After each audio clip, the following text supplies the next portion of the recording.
I remind you about this every day, but over at BangTheBook.com, we've got a lot of great stuff over there. Lots of bowl games coming up here. We've got previews written up for every one of them. My college football power ratings and the spreads that I have for these bowl games posted up over there as well.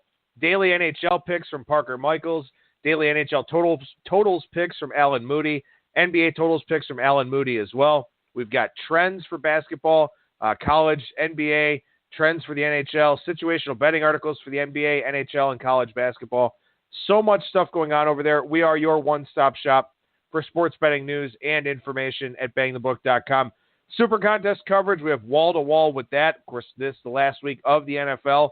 Lots of money on the line here in the Super Contest this week. None for us at BangTheBook.com, unfortunately, but we gave you an update of what's going on there with the Super Contest. Our contests are still going on every day. Good luck to those in our Bang the Book Super Contest, but you've got our Daily Streaker, monthly pick of the day, top monthly win percentage, top ROI, top number of units won, cash prizes. You sign up for free with your email address. You can hop in those, test out your luck, and see how you do. This and every edition of Bang the Book Radio presented by our friends over at DSI Sportsbook. You sign up over at DSI using that promo code BTB and the number 25. You get a $25 free bet just for signing up. 100% deposit match bonus for the sportsbook. 100% deposit match bonus for the live casino as well. At BetDSI, it's only a game until you bet it. We'll bring on today's first guest. That is Mr. Bryan Leonard from WagerTalk.com. Bryan, how's it going today, man? It's going great. Glad to be here. I'm glad to have you here for the last time in 2017. Lots of things for us to talk about on today's show, and let's go ahead and dive right in. Looking at some of these bowl games. Now, we got some thoughts on these bowl games yesterday with Kyle Hunter during our full show. We'll get some more with Brad Powers on tomorrow's show. Bryan, I want to hit on these three big Thursday night games with you here, beginning with this Virginia Tech-Oklahoma State game in the Camping World Bowl down in Orlando. This is a number that was Virginia Tech +4 when we spoke yesterday with Kyle Hunter. Now it's up to 4.5 and 5. What do you think about the line move that we've seen over the last 24 hours? I think that's a little bit more of the public getting involved there. You've got an Oklahoma State team who's come into the season with a lot of great expectations for them, and they're just such a high-scoring team.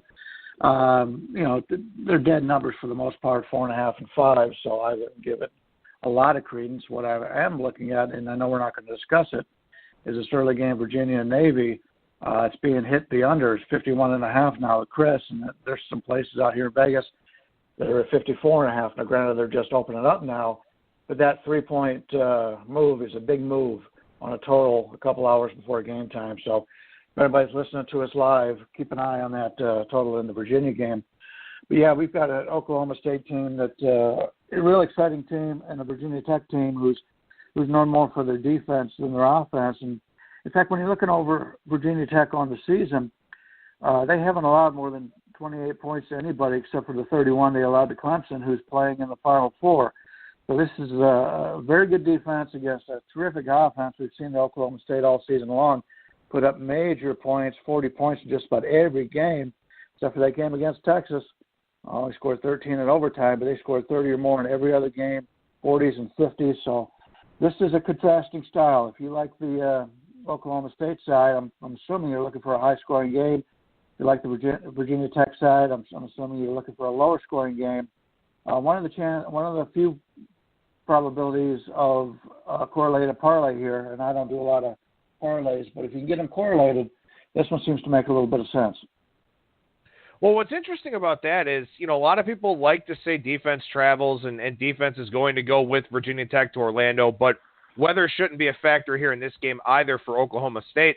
So when you get a bowl situation like this, Bryan, where you've got a Virginia Tech team, it's not great offensively, and I talked about that on yesterday's show. They're also missing their top wide receiver, Cam Phillips, so it's probably going to be pretty tough for Virginia Tech to move the football with a lot of efficiency here, even on an Oklahoma State defense that isn't very good.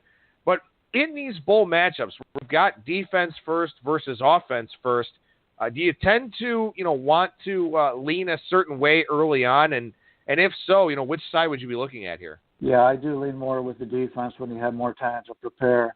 The big advantages these offenses have, especially in a conference where you've got a lot of different types of offenses, different spread offenses, pro offenses.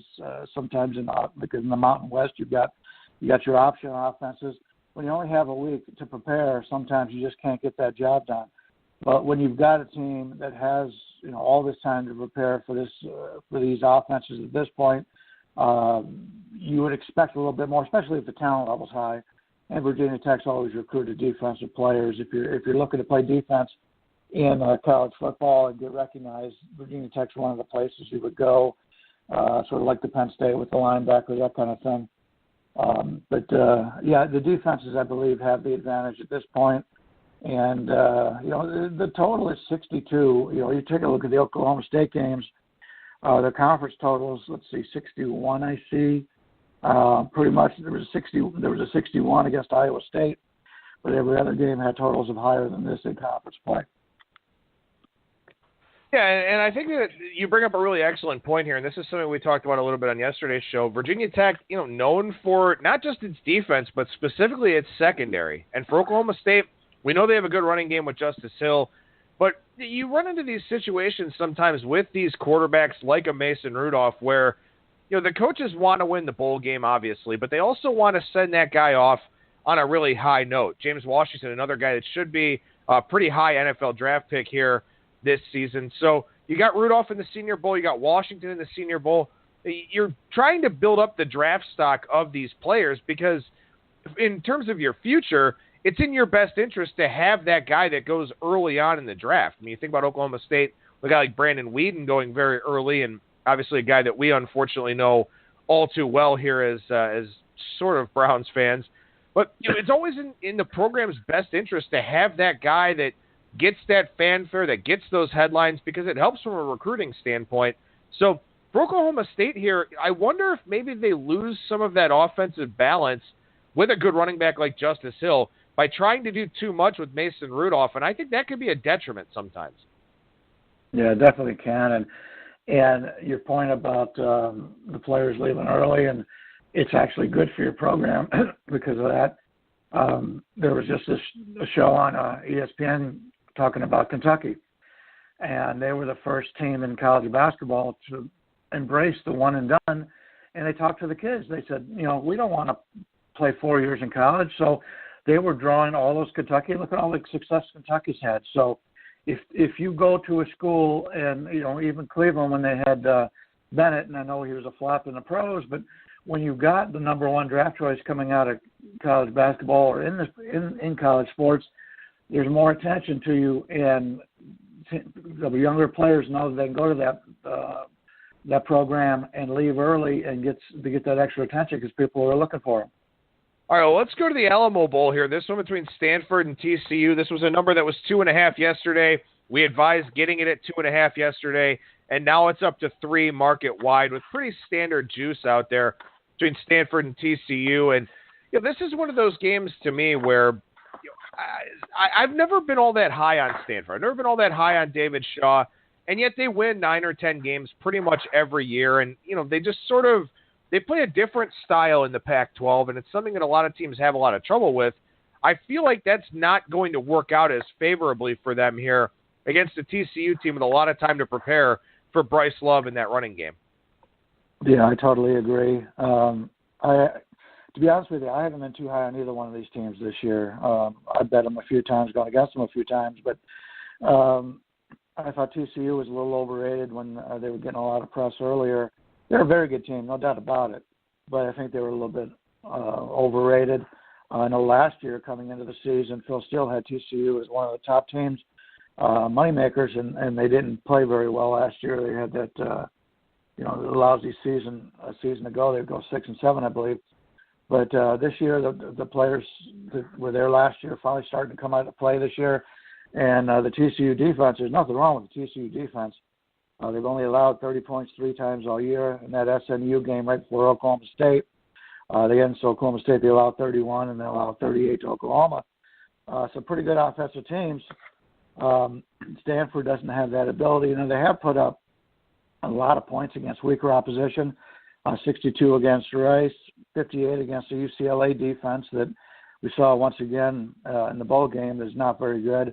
49 against Oregon without the quarterback. So Teams are pretty evenly matched here, but I prefer the TCU side because of the defense. The Stanford defense is, twice this year against USC and UCLA to give up some points, but I'm not sure this TCU team has that ability. Total's 49 here, and it's pretty much 49 across the board. Low total, but I could see this game being a defensive struggle. One thing would point to some defense success is if you look at on the season, TCU in the first halves of their games are +9 sacks, and Stanford is +5. So both of them have been able to get in the opponent's backfield when the games mattered in the first half, and that's something you always have to keep an eye on. And neither quarterback is elite quarterback. So 49 is kind of low, but maybe by game time we can get it to go up a couple of points with the public coming in on looking for a higher scoring game. But I'm kind of looking towards the under in this one. No, I think that makes a lot of sense. I mean, when you look back at the bowl games that we've seen here so far, in every bowl game except for two of them, the Cure Bowl between Western Kentucky and Georgia State, and then the Gasparilla Bowl between Temple and FIU, at least one team has gotten over 30 points in every one of those other bowl games. And, of course, we've had some games where both teams have gotten over 30 points. So we have seen a lot of scoring. Now, we haven't necessarily seen a lot of overs because we have seen some blowout-type games here. But, we have tilted towards the over for the most part in the bowl season. Yesterday we had three games that we had a team reach 30 in all three of them, but they didn't all go over the total. So, we're seeing a lot of points. We're not necessarily seeing a lot of overs. But I think that kind of lends some credence to the point that you mentioned is that we know public players want to play overs, and they're going to look at the bowl games that we've seen here so far. Even Duke in Northern Illinois yesterday, game landed on 50, but we had 40 points in the first half of that game. So it was a very, very high-scoring first half. So, again, you may see some of that public investment here, especially now that we're, between the NFL weeks, the NHL just getting back underway here tonight after the 3-day break.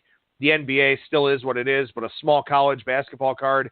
So, yeah, you may start to see some more overinvestment from those public players, and maybe waiting to play back on the unders is a good rule of thumb here right now. Yeah, and also keep in mind the early bowl games are normally from your smaller conferences. Smaller conferences don't have very good defenses. Sometimes due to coaching, you're able to, even though you don't have the elite players offensively, you're able to put up some type of game plan and some kind of system that works for those players with lesser talent. But now we're getting into the bowl games where you see a lot of the Big Five schools playing out. For example, you take a look at this the schedule for Thursday that we're talking about. The only big offensive teams, Oklahoma State and Washington State. All the rest are basically defensive teams. Virginia, yes. Navy's a team that's not nearly as effective offensively. Virginia Tech, Stanford, TCU, Michigan State. So we're getting into the games now where you're finding good defenses. Wake Forest goes on Friday or goes on the 29th, and so now we're getting into the points where you've got the Big Five schools, the Big Five teams that have played good defense. They've gone up against some of these elite offenses, and they've been able to stick with them. So it's a little bit different. They always say early on in the bowl season, you like to play the underdogs and you like to play the money lines, that kind of thing, because there's so much variance because the teams just aren't as good. Now we're getting it to the point where you're getting the better quality teams, and so you may see a situation where you see more unders and some closer games here. But yeah, it's something you have to look at each and every game individually. But overall, as it gets on and where the better teams are playing, I expect the defenses, especially with this extra time, because you do have more time to prepare. And more time to prepare actually helps the defenses. Yeah, it hasn't been the most exciting bowl season. I mean, we had Kansas State play a big second half and roll UCLA by 18. Duke beat Northern Illinois pretty handily. West Virginia just looked awful against Utah. Had a good game out in Hawaii. Appalachian State shut out Toledo, which was a little bit of a surprise. The other two games on Saturday were pretty good. Army, San Diego State, Texas Tech, South Florida. Wyoming blew out Central Michigan. Ohio crushed UAB. FIU did nothing against Temple. We all know about the blowouts with the Boca Raton Bowl and the Frisco Bowl. So we haven't had a whole lot of exciting action here so far. Hopefully that does change a little bit. But I guess since you're talking about it, this is a question I posed to Kyle Hunter yesterday, and I want to get your thoughts on it here too, Brian. in the early part of the bowl season, we have those group of 5 schools that had good years, those teams that went 8-4, 9-3 or better. Here we've kind of got some teams, especially with the bowl games that we're looking at on Friday. You have these Power 5 conference teams, but they all have pretty mediocre records. I mean, Virginia Tech, Oklahoma State, Stanford, TCU, Washington State, Michigan, all won 9 games. Like I said, on Friday, you got some teams that went 6-6, 7-5, that type of thing. So you have these Power 5 teams, but they're inconsistent. And, of course, as you would expect, the bulk of their losses come against the better teams in the conference. So they're playing comparable competition, albeit across conference. Does that make it harder for you? Because you have some teams here that just have been maddeningly inconsistent this year. Well, if you're losing to the top of the conference, it's easy to figure out. Certain teams, certain conferences were just so top heavy. The Pac-12, the Big Ten, the SEC. It wasn't as mediocre all the way through, or good all the way through in a lot of these. And I talked about that when I look at explosive plays coming out of the Pac-12. Is you've got half the teams that are really good at it, and half the teams just can't stop it. And, even though we're looking at teams, the Stanfords, the TCUs, the Oklahoma States, Virginia Tech, go back and look this year. These were all teams that were pretty much ranked high as the season went on. The only one game played today that doesn't have that is the Virginia game. Navy's been highly ranked, even though they weren't nearly as good this year. But, there was talk in the past. I had a bet on Oklahoma State's quarterback to win the Heisman. There was talk that TCU at one point, I believe they were up to number 4 at one point. And Michigan State's one of those teams that played well against good teams. And, Washington State got off to that great start. They were undefeated early on. So these are all teams that had at one point this season favor in the public favor. And as the season went on, you learned a little bit more on them. And obviously they're not that great. But they're still pretty good football teams, and they're coming out to prove it in these bowl games, and want to prove that they've got a nice future ahead of them in one of those games. Like for today is Missouri. Missouri got that big old win streak going, and they're very excited. But we'll have to see when they go up against Texas today, a team with a pretty good defense. All right, well, let's look at this Michigan State-Washington State game. Pretty interesting line move here as far as I'm concerned. And what's interesting about it is that it's not just sharp money. It's also public money hitting the board here on Michigan State, now a 1.5-point favorite for the Holiday Bowl out in San Diego. Are you surprised to see this line move this way? Because I really don't think that on a neutral, from a power rating standpoint, you would see a lot of people that have Michigan State favored here. Well, if you take a look at the way Washington State's season has been, they were a team, as I mentioned, that got off to the hot start, and they kind of faltered when they played the better teams. Michigan State actually, for the most part, played pretty well against the good teams. I believe there's a couple that they didn't play well in, but overall, they're a more consistent team. And Washington State's one of those teams.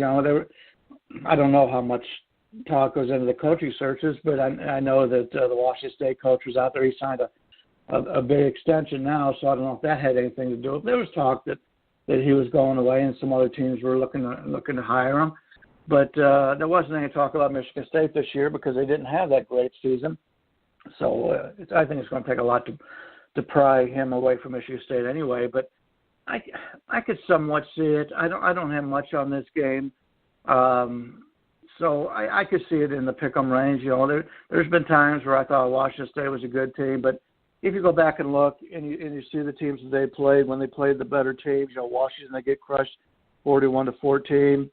They lose to Arizona when Arizona had their nice little run. They lose that game by 21. They lose to Cal by 34. So they've lost to some teams here that aren't even elite teams or very good teams. They beat Boise. And Boise ended up having a really good season, but the teams they've beaten, USC they beat by 3, so they beat Stanford by 3. So it's so inconsistent. What Washington State has done, how do you really want to look at them as a team that you want to back? Michigan State, on the other hand, they get crushed by Ohio State, but they also beat Penn State by 3. They go to Northwestern to overtime on the road, and Northwestern's got a good football team. They beat Michigan. They did get crushed by Notre Dame at home. So you got two teams very close to each other. The best unit on the field, I think, is the Michigan State defense.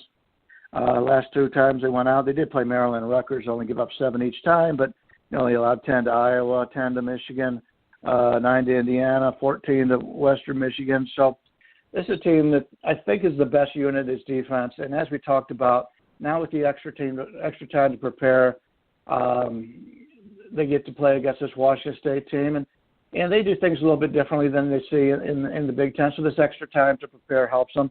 But to be totally honest with you, this isn't one of the games that I'm going to be involved in today. Something that stands out to me about this Washington State game is, and I talked about this yesterday with regards to Stanford and their play in the Pac-12, is that they're so much different of a team than almost everybody else in the Pac-12. Because they play that power football running style, they can take advantage of teams that have played track meets and come in fatigued, or teams that have, a tough travel spot to Palo Alto, something like that. When it comes to Washington State, it's the same thing with them. Now, they obviously don't play that power football style, but that air raid is a really tough transition to make in the middle of a season. You go from playing maybe an altitude or something like that to going up to playing in Pullman, or you play a track meet game against a team like Oregon that just wants to run up the tempo, or you play a USC team that's just full of athletes, and then all of a sudden you play Washington State. And flipping gears to play that air raid is a big-time challenge. When you look at Washington State here the last 2 years in bowl games, 20 points against Miami, a Miami team that had no interest in being in the Sun Bowl 2 years ago, and 12 points last year against Minnesota. And that was a Minnesota team that was, going through a lot of transition. They had hired P.J. Fleck. Tracy Clays had been fired because he stood up for his players during I think it was a sexual assault allegation or investigation, something like that. So he stood up for his players. The administration didn't like it. So that Minnesota team went into that bowl game in a very interesting and precarious spot, and Washington State had 303 yards of offense in that game. So I think when you look at what Washington State has done here in the last two bowl games, I think this move does make some sense, and this is something I didn't really consider when I wrote up my preview about 3 or 4 weeks ago now at this point. But the move on Michigan State does make a lot more sense when you look at what Washington State has done in the last two bowl games, and also consider that when you've got extra time to prep for the air raid, it's a lot easier to defend than it is, in the middle of the conference play season. Yeah, and also with D'Antonio, this is the 11th year here. In the first 10 years, the first 9 years he went bowling. Last year he did not go bowling. So obviously this is a point of contention for the players this year, wanting to get back to a bowl, for the coach and for the organization. So they may have a little bit more motivation in this game than something like a Washington State who's gone bowling the last 2 years and 3 out of the last 4. So we'll have to see, but that could be one of the reasons why they're getting a little bit of money. All right, let's transition over to the NFL side of things here. In Week 17 of the NFL, as I'm sort of looking through and sorting my way through the card and these matchups, Brian, it just looks really difficult. I mean, this is a very unique week in that it's almost like a preseason week for some of these teams, especially those that are going to the playoffs, because they may play their starters for a quarter or a half, and that'll be it. You have to really read what the coaches intend to do here. So a lot of things that are similar to the preseason. Is that the way that you're treating it? You're basically just playing these games based on what the coaches are saying about who's going to play and what the game plan is? Yeah, you really have to. And just for one example, the Rams coaching staff came out yesterday and said they weren't going to play their starters. The line was 3.5 for the Rams. Now we're seeing some San Francisco's -1. So I did go through 0, but you going through the key number of 3, it does make a difference. And you have to take a look at it. And even if teams do play their starters, how long are they going to play them? We see a lot of teams that still have their starting quarterback listed going into this game that don't need to play. But we'll have to see how long they play in these games. One of the things that I always take a look at is, number one, I want to fade the teams that need to win the game. And because of that is if a team needs to win, they're not that great. Now, people are going to look at, and I've also broken it down over the years, teams that need to win to make the playoffs or teams that need to win to get either a bye or a better seed. Teams that need to win to make the playoffs, you're going to get full efforts there.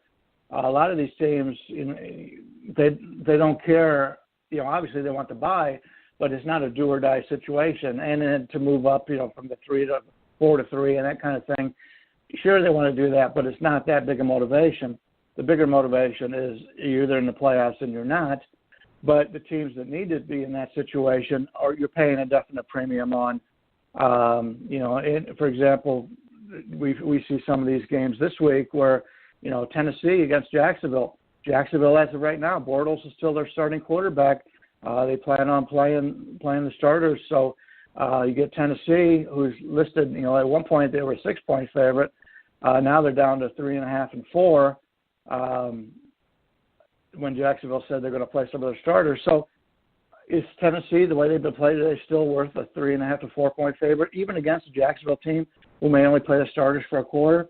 I don't know. Another thing I take a look at is looking at total organizations. And if you go into this week 17, and regardless if the team is going to play their starters or play their bench players, if they've got a winning organization, they're playing a team that doesn't have a winning organization, I'm talking to you, Cleveland Browns, I still want to be on the Pittsburgh Steelers in this game. And today, a lot of money came in on Cleveland. It was 13 yesterday, and now it's down to about 10.5 because they don't expect the Steelers to play their starters very long, and the Browns obviously have the need of wanting to win that first game. But still, you've got the Steelers. We talked a little bit off air. The Steelers have always hated the Browns. The Browns have hated the Steelers. The Steelers are not going to – I see no way that the Steelers are going to lose this game, even with the bench players. They're playing to win. And the last thing the Steelers want to do is lose to one of their in-state or in-division rivals there, the Cleveland Browns, to be the laughingstock going into the playoffs. I couldn't even beat the Browns. This team's going to the playoffs. I want teams that have good systems and gear. The New Englands, just the teams that win on a consistent basis. Minnesota is one of those teams that has been so good this year. Teams like that, and even your Seattle. I know they need to win, but Kansas City right now is a 3.5-point underdog. Denver with Paxton Lynch at quarterback. I know Kansas City's not playing their starters, but I'd rather have Kansas City in this situation than the backup quarterback for Denver that don't know where they're going next year. So a lot of it, I'll take a look at teams that consistently win every year, and regardless if they're playing the backups, that's a quality system, quality coaching staff. I think they get the most out of these players that have been sitting on the bench all year that can't wait to get in and play. Well, of course, for Minnesota, too, here, I haven't read anything specifically about their game plan yet, but you have to think that they'll protect Case Keenum and give Teddy Bridgewater some looks here in this one. And that's a motivating factor for Minnesota. He won't have the number ones in terms of the skill position guys out there. They're not going to risk Adam Thielen or Stephon Diggs or anybody like that. But still, Teddy Bridgewater has been through a lot. And when he came back onto the field, it was very emotional for that team. And if he gets a chance to play significant reps in this game, which he probably will, that's a Minnesota team that's going to remain invested, even if it is the backups. So we'll hit on a few of these situations here where there are – what I did basically was I took 3 different games with 3 different meanings, kind of took a cross-section here of Week 17 in the NFL. We'll do the same on tomorrow's show. But I want to start with Houston and Indianapolis because this one's really interesting to me in that Chuck Pagano is probably gone. Bill O'Brien could be gone. We know that Houston's quarterback of the future is Deshaun Watson. We know that if he's healthy, the quarterback of the future for Indianapolis is Andrew Luck. So it's not even like we're looking at the quarterback of the future, which we'll talk about in a couple of minutes here with Kansas City and Denver. We've got 2 teams here that know, hey, we've got the guy at that position for next year. Those are 2 teams that are legitimately just playing out the string. There are some guys, looking for maybe contracts or playing time next year or something like that. But overall, these are 2 teams that legitimately have very little to play for here this week, and Indianapolis is a 4-point favorite in that spot. So is that a game that you completely stay away from, Brian, or the fact that both teams are on equal footing, so to speak, does that give you a little bit more of an edge in terms of handicapping this Week 17 card? Well, I don't want to lay points with Indy, that's for sure. Indy's down there with the Browns. They're one of those teams that I don't really believe should be laying points to anybody. But you're right. It wouldn't surprise me. In fact, I expect both coaches to be fired here. But Indy hasn't been good all year long, and Houston's really taken a tumble as of late. If you're coming into the season and you're a player on these teams, Houston thought they were going to be a pretty good team. Indy, with Luck being out, they knew they weren't going to be the team because he's such an elite quarterback. So they've been used to it at this point. Brissett's been up and down. T.J. Yates now going for Houston, so you got basically a third-string guy going for the Houston Texans here. What is pretty amazing to me is the low total here. Now, granted, neither one of these offenses are good, but one of the things I like to do late in the season, if there is anybody who's going to have an off game, it would be the defense, because why are you getting motivated here? The offense, at least they can put some points on the board and pad their stats a little bit if you're one of these quarterbacks, especially if you're a quarterback that thinks you're not going to be in this situation much longer and you may be a free agent, or you want to put some points on the board. And 41 is kind of low here, I thought. It's 41 all across the board. Nobody's making any adjustments on that. And 41 is a pretty low total. Late in the year, team's nothing to play for. I could see them opening up the offense a little bit for the fans, and I've always liked to look at teams like that have nothing to play for, look for an over. I'll have to give it more of a look, but 41's kind of low here.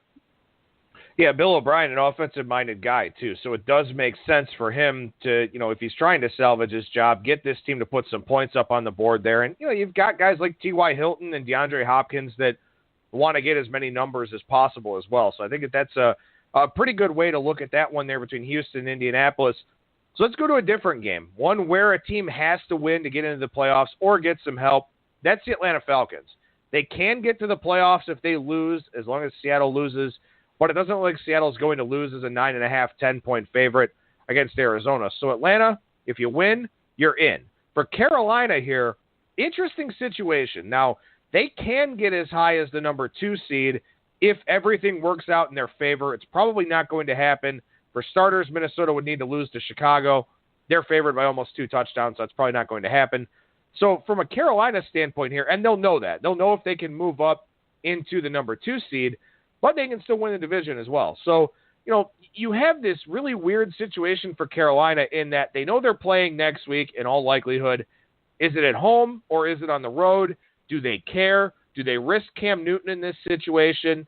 But Atlanta's got all the pressure because they don't know if they play next week. So what do you think about that game? Yeah, home teams that need to win have been bet against teams since this has all started. Obviously, I talked about teams that need to win are bad. Home teams that need to win are even worse. So right now we're looking at 3.5, 4 here. Teams to me are very much pretty equal.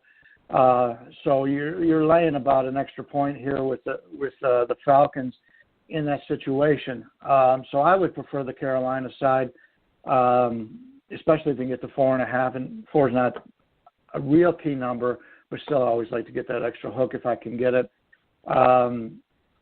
Carolina, the need isn't there, so they'd as I talked about earlier, they'd like to be able to get the victory. It would be great for them to keep a divisional rival out for the playoffs, especially a team that went to the Super Bowl last year, because we saw what Atlanta could do in the playoffs. So it's a slight lean with Carolina. If it gets to 4.5, I'd give it a better look here. But this Atlanta team has been so inconsistent. I don't know if I could back them laying this type of points against a quality team. You mentioned that Kansas City-Denver game. That'll be the one that we finish up with here in today's segment. Game 329, 330 on the board. Kansas City catching 3.5 here. Denver going with Paxton Lynch, as you mentioned. And something you said really sticks out, and this is something I wrote about in the preview I put up yesterday at BangTheBook.com, is that a team like Pittsburgh, for example, yeah, they don't need to win. Yeah, they're playing a bunch of backups. But this is an organization that drafts, develops really well. picks up a lot of free agents. It's an attractive place to play because it's a front office and an organization that seems to be doing things in the correct way. Kansas City has become one of those teams as well. Very good fan base, kind of a low-key, Midwest-type city. They've got a good organization there. They bring in a lot of really quality talent. In this game, you may have the quarterback of the future in Patrick Mahomes playing a significant chunk of it. I know he's facing the Denver defense, and there are a lot of attractive reasons to take Kansas City here. Yeah, the Mahomes situation, I'm excited to see him play. I'm not so excited to see him play against a Denver defense that has the talent. They just haven't used it all season long. I don't know in the last game of the season if they're going to light a fire for the defense of Denver to go up against a rookie quarterback. A lot of questions in this one, but being able to get the Kansas City team the way they played all season long, and I like teams that don't turn the ball over. I like teams that play defense. Kansas City at certain times this season have had problems on defense, but they don't turn the ball over. And you've got a Denver team and Paxton Lynch.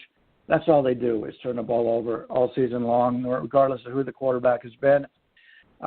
If we can get Kansas City, I don't know how conservative they would be with Mahomes at quarterback because he's got a great arm. We'll have to see how it goes. There's so many question marks here. Yes, my brain says take Kansas City, and there's no doubt I'd be looking that way. Problem is you could see yourself getting in this game, and in the second quarter he's already thrown 2 interceptions and really hurt him in that regard. So this is a game that I'm leaning Kansas City. Haven't decided yet what I'm going to take a look at in this one, but there's no way I want to lay points with Denver with Paxton Lynch. In fact, any of their quarterbacks at this point, and you could throw them all in a pot, stir them all up, and it wouldn't matter who comes out because none of them would really look good. And maybe it has something to do with the play calling. Maybe it just has something to do with the quarterbacks are not very good. But we'll have to see in the offseason what Denver does at the quarterback position. Bryan Leonard from WagerTalk.com. What's going on over there at the website right now, Bryan? I've been putting up more of the basketball. Gotten off to a nice start in college basketball. NBA's been off to a pretty good start. Hockey. So we've been putting those plays up. Don't know if I'll use anything in football today. I haven't decided on that, but I'm sure I will have some hockey or some basketball up for you today. And that's what I'm doing as soon as I get off the phone with you, starting breaking it down and reading a little bit more on these games and picking some winners for our clients. Well, and of course, still putting up those second half plays over at B Leonard Sports on Twitter. Bryan, appreciate your time as always, man. Happy New Year to you and yours, bud, and we'll talk to you again in 2018. Sounds great. Take care.